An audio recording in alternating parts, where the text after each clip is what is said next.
হিংসা হয়, এই হিংসা করার কারণে মামলা, হিংসা করার কারণে হামলা, হিংসা করার কারণে বিভিন্ন মারামারি কাটাকাটি। এই হিংসা থেকে যদি আমরা একটু বাঁচতে পারি তাহলে সমাজটা ভালো হয়ে যাবে। আমাদের মত পার্থক্য থাকতেই পারে, কেউ নামাজে হাত উঁচু করবে, কেউ করবে না, কেউ নামাজ শেষে মুনাজাত করবে, কেউ করবে না, কেউ আল্লাহুম্মা আমিন জোরে বলবে, কেউ বলবে না। তো করুক না কেন ভাই, কিন্তু সবাই মিলে আমরা একটা সমাজ, সবাই মিলে এখানে সব দল থাকবে, সবাই মিলে আমরা একটা সমাজ। হিংসের এই হিংসে নিন্দে এই সব যদি আমরা রাখি তাহলে আমাদের এই সমাজটা দিনের পর দিন নষ্টই হতে থাকবে।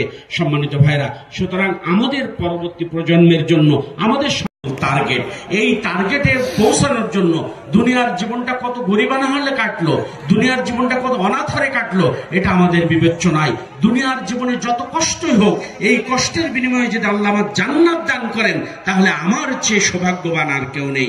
সুতরাং সেই জান্নাতের দিকে টার্গেট নিয়ে আমাদের ওয়াজ শোনা, সেই জান্নাতের দিকে টার্গেট নিয়ে আমাদের সব কাজ করা, সেই জান্নাতের দিকে টার্গেট নিয়ে নামাজ রোজা হজ যাকাত ওয়াজিব জিকির এই সব কাজ করা, দান সদকা করা।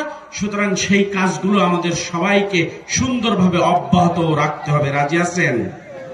ইনসাফের পথে আসার উদাত্ত আহ্বান রেখে আমি আমার আলোচনার সমাপ্তি ঘোষণা করলাম। আল্লাহ হাফেজ। আসসালামু আলাইকুম ওয়া রাহমাতুল্লাহি ওয়া বারাকাতুহু। আলহামদুলিল্লাহ, অত্যন্ত মূল্যবান আলোচনা রাখলেন চুয়াডাঙ্গা 2 আসনের নমিনি, চুয়াডাঙ্গা জেলা